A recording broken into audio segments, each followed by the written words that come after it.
Assalamualaikum dan selamat petang. Kami daripada student UiTM Puncak Alam ingin menemu bual dengan Encik Abdul Aziz mengenai dengan profession praktis pasca bandar.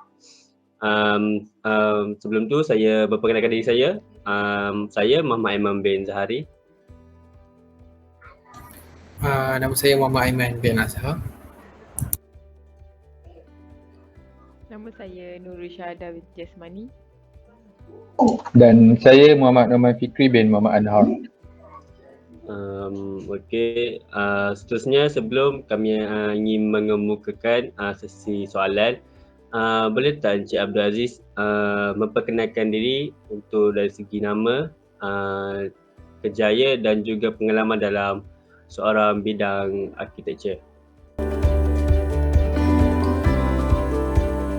Assalamualaikum warahmatullahi wabarakatuh. Video saya terima kasihlah kerana memberi peluang pada saya kan, dan minat untuk berinteraksi dengan saya pada hari ini. Okey, nama saya Abdul Aziz bin Ismail. Saya merupakan seorang arkitek. Saya mencuburi bidang arkitek ni, nak katakan sejak dari kecil lagi dah memang minat sebagai arkitek. Bapa saya merupakan seorang tukang kayu. Jadi daripada situlah saya mula berminat tentang pembinaan ni lah. Saya mula mencuburi bidang pembinaan ni pada tingkatan 4 dah. Jadi saya masuk ke sekolah menengah teknik dan saya mengambil sijil pelajar Malaysia dalam kejuruteraan awam lah. Okay. Dan daripada itu saya mula dalam bidang arkitektur ni lah kan. Jadi maknanya saya mula dalam bidang karier sebagai arkitek ni daripada umur 16 tahun lah kan. Dan saya dimulakan dengan asas-asas pembinaan. Lepas tu saya melanjutkan pelajaran kepada sijil seni bina di Politeknik Polisas di Kuantan daripada tahun 1984 sampai 86. Lepas tu saya memulakan karier saya daripada peringkat bawah dulu lah. Lepas pada sijil bina saya bekerja di IMA Arkitek pada tahun 86 hingga 87 sebagai pelukis pelang seni bina. Alhamdulillah pada masa itu IMA Arkitek dipelopori oleh dua orang arkitek yang merupakan pensyarah ITM juga dan seorang pensyarah UTM. Daripada itu saya konsult dia dan dapat pandangan dia dan terus melanjutkan pelajaran saya ke UiTM dalam bidang diploma seni bina lah pada tahun 87 sampai 1991. Lepas 1991 saya bekerja di salah satu firma arkitek yang top pada masa itu, FAA Arkitek di Ampang. Dia juga merupakan salah seorang pensyarah ITM juga. Kan, saya mula kerja dengan dia daripada office dia kecil sampai dia menjadi seorang arkitek yang terkenal lah. Antara projek-projek yang saya buat pada masa itu pada tahun 1991 hingga 1994 adalah UIA Gombak dan Stadium Bukit Jalil. Dan antara lagi bangunan Ladar di Langkawi. Okay, itu antara bangunan yang saya personally design dan buatlah. Okay. Jadi sifat saya ni yang sentiasa tak berpuas hati dengan apa yang ilmu yang kita ada. Saya lanjutkan pelajaran saya pada masa itu pada tahun 1994 Advanced Diploma in Architecture lah, di ITM. Soalan pertama yang kami ingin ajukan kepada Encik Aziz, apakah peranan dan kepentingan seorang perancang bandar yang profesional bagi pandangan Encik Aziz?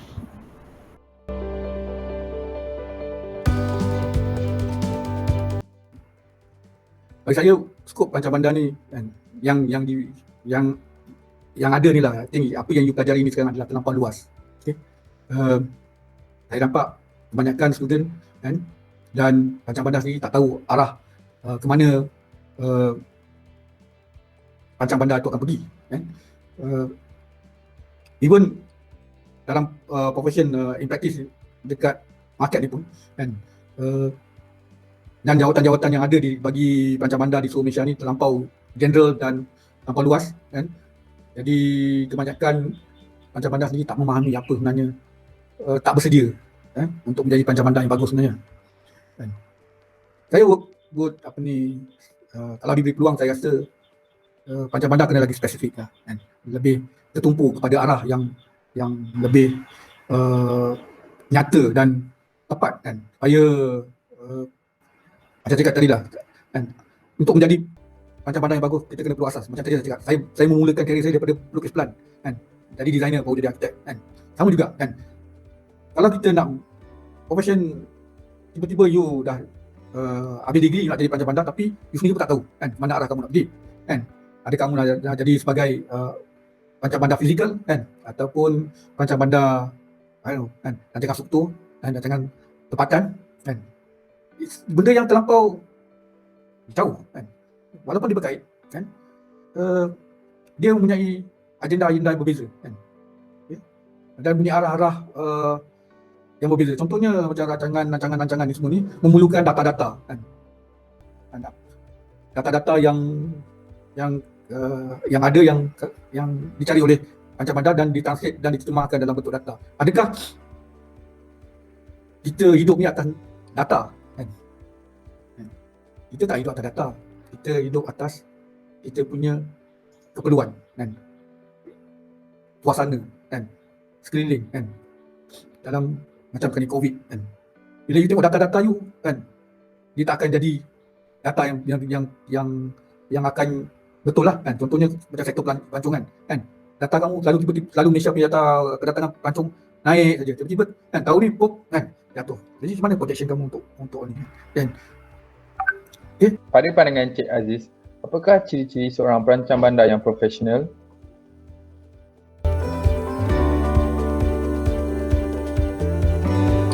Untuk bagi saya, untuk menjadi perancang bandar yang bagus, you all kena ambil tahu sikit lah tentang ketamadunan dunia ni lah kan. Barulah kita tahu bahawa ketamadunan ni dia akan ada zaman puncak, dia akan ada zaman kejatuhan kan. Sama juga dalam perancangan bila kita merancang ni.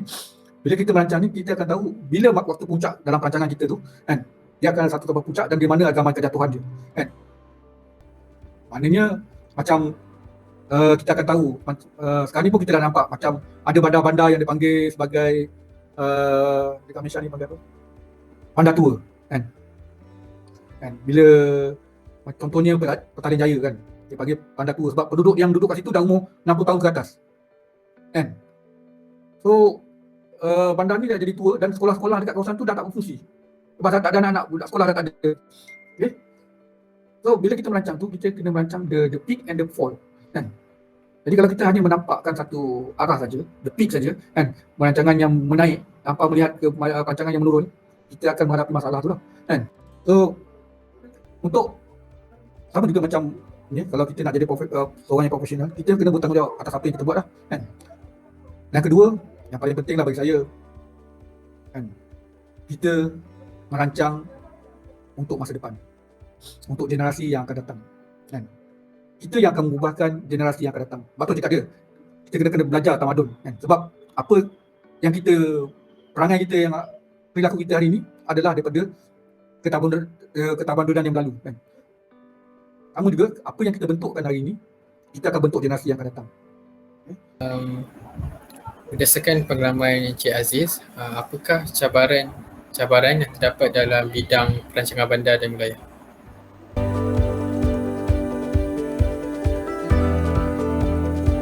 Satu cabaran bagi ni adalah proses perancangan bandar ni adalah satu proses yang baru. Okay. Sebelum ni proses perancangan bandar ni sebenarnya di bawah arkitek. Okay. Sebab tu masa saya buat kebanyakan projek-projek ni tak ada perancang bandar. Okay. Saya lah perancang bandar dia kan. Biar ada arkitek, biar ada perancang bandar. Kita yang set dia punya guideline, dan memang ada guideline tapi tak apa yang ada sekarang ni lah. Okay.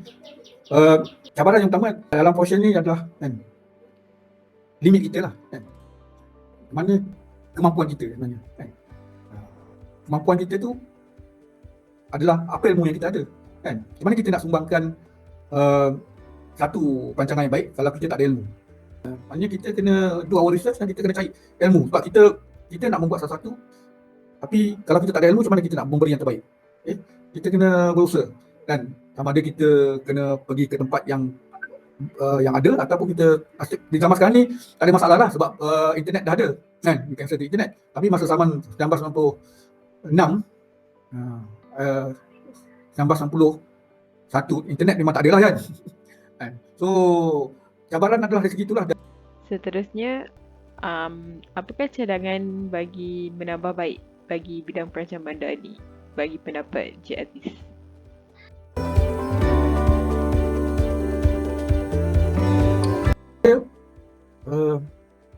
Dalam perancang bandar ni, kita kena mempunyai asas lah kan. Asas ni maknanya kita kena satu subjek dalam pelajaran dalam kursus perancang bandar adalah sejarah arkitektur lah, sejarah seni bina. Kebanyakan pelajar perancang bandar tak ambil sejarah seni bina. Okay. Dia bukan sejarah seni bina, belajar sejarah kemajuan manusia sebenarnya. Dia start daripada zaman batu kan. Kalau kita nak mempelajari perancang bandar ni, kita kena belajar sejarah daripada zaman batu kan, ketamadunan manusia lah kan. Kita kena spesifik belajar pasal ketamadunan manusia daripada zaman batu, zaman sampailah zaman sekarang ni kan. Evolusi dia kan, daripada zaman batu sampailah zaman piramid, zaman Firaun kan, zaman ketamadunan Islam kan, zaman Renaissance, zaman Renaissance kan. Lepas tu cakap macam mana zaman Renaissance dan sampai sekarang ada zaman sampai tahap ada panggil dekonstruktif, zaman dekonstruktif kan. Maknanya zaman dekonstruktif ni di mana arkitek cuba membuat satu pembinaan yang di luar daripada norma-norma kita sekarang ni kan. Lepas tu kalau you nak tengok, kalau dibezakan antara bangunan adalah bangunan parlimen dengan Zaha Hadid, kenal kot. That's why. Lepas tu cakap macam mana you nak merancang masa depan kan. We sebagai perancang bandar ni, kita merancang untuk masa depan kan. Macam mana kita nak merancang masa depan kalau kita tak tahu yang masa lepas? Okay. Itu tempat cakap dia. Ya, kita ada data tapi kita kena tahu sejarah. Contohnya zaman Renaissance kan. Saya nak cerita pasal zaman Renaissance, zaman medieval je lah. Ni zaman masa Malaysia dijajah oleh Portugis, tu zaman Renaissance lah, tahun 14 something tu lah, tu zaman Renaissance kan. Zaman tu manusia dekat Eropah ni penduduk dia kaya-kaya kan. Lepas tu kamu tengok dekat Venice, bangunan dia kan, dia punya perabot daripada emas kan, lukisan-lukisan kan. Sebab manusia, penduduk masa tu kaya kan, so dia mampu kan. So dia punya arkitektur, dia punya pembinaan dia, perancang bandar dia, sebab tu dah wujudnya bandar-bandar macam Venice, Rome, Paris kan. Sebab itulah. Untuk soalan kami yang terakhir, iaitu berkenaan dengan pasal polisi yang Encik Abdul Aziz boleh berkait. Apakah pandangan Encik Abdul Aziz dengan etika tingkah laku perancangan bandar dan juga undang-undang yang berkaitan?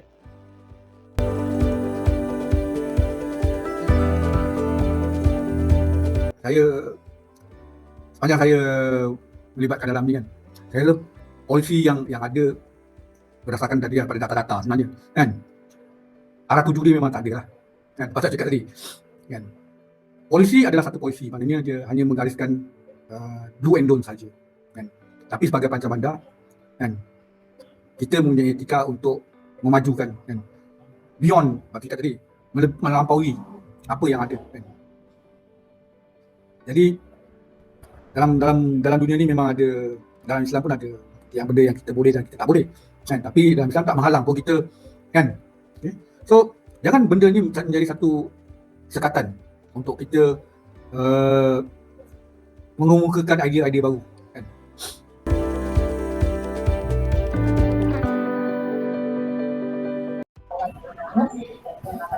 Terima kasih Encik Aziz atas perkongsian pandangan tersebut. Mari kita mulakan perbincangan kita tentang beberapa topik-topik yang perlu dibahaskan. Sebagai contoh, topik pertama, apakah ciri-ciri seorang perancang bandar yang profesional?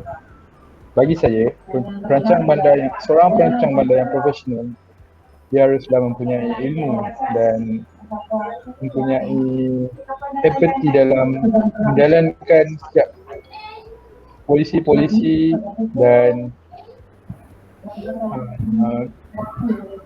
garis panduan dalam merancang sebuah bandar. Pandangan yang lain? Bagi saya pula, daripada apa yang saya fahami daripada temuan bersama Encik Aziz sebentar tadi, berkaitan dengan cabaran dari segi arkitektur dan juga perancang bandar. Cabaran utama ialah dalam limit untuk kita mencari ilmu dan seterusnya mencari keperluan contoh daripada berbagai aspek, dan yang penting juga ilmu perlulah diperolehi bagi setiap orang dalam apa jua keputusan yang hendak dilakukan. Okey, yang lain? Okay, seterusnya untuk pandangan saya berkenaan dengan apa yang Encik Abdul Aziz mengatakan bahawa pada pandangan dia apa perbezaan untuk bandingkan dia punya tingkah laku seorang perancang bandar dan juga undang-undang yang berkaitan. Dari situ kita dapat lihat Encik Abdul Aziz memberitahu dia punya pada seorang arkitek, dia juga ada garis panduan tersendiri, tapi kepada lebih pengalaman beliau berfikir bahawa garis panduan adalah satu garis panduan saja yang mana boleh menetapkan untuk menentukan bahawa sesuatu apa yang kita rancang tu tepat dan juga mengikut piawaian yang disediakan. Jadi maksudnya kita boleh ubah setiap garis panduan yang ada, cumanya apa yang kita mesti lakukan dari segi satu pekerjaan haruslah mengikut dari segi kita punya persekitaran dan juga kepentingan untuk masyarakat pada masa akan datang. Seterusnya pada pandangan orang lain. Okey, bagi pandangan saya untuk soalan ciri-ciri seorang perancang bandar, Encik Aziz ada mengatakan bahawa ciri-ciri seorang perancang bandar harus ada nilai bertanggungjawab, di mana kita harus bertanggungjawab daripada segi apa semua yang kita rancang, kerana kita sebagai seorang perancang bandar ini dia punya tanggungjawab adalah sangat besar, kerana dia adalah merancang satu kawasan yang untuk digunakan oleh anak cucu yang pada masa akan datang. Kemudian Encik Aziz ada menyatakan bahawa kita tidak boleh melimitkan ilmu yang kita ada, supaya kita perlu terus belajar apa benda yang kita boleh belajar, supaya kita boleh gunakan ilmu tu dan tidak perlu melimitkannya. Bagaimana yang lain? Saya setuju dengan Syah. Jadi boleh kita rangkumkan perbincangan kita yang sebagai seorang perancang bandar yang profesional, dia harus mempunyai tanggungjawab, mempunyai ilmu dan cabaran-cabaran dan konklusi dari cabaran. Secara konklusinya lah, saya boleh terjemahkan daripada profesional perancang bandar ni banyaklah daripada ciri-ciri dia, cabaran dan juga pengawasan kita lah dari pelbagai aspek untuk kita menjamin perancangan di masa akan datang. Bagi saya itu sajalah untuk perbincangan kita pada kali ini. Harap dapat memanfaatkan daripada ilmu yang diperolehi, insya-Allah. Sekian, terima kasih.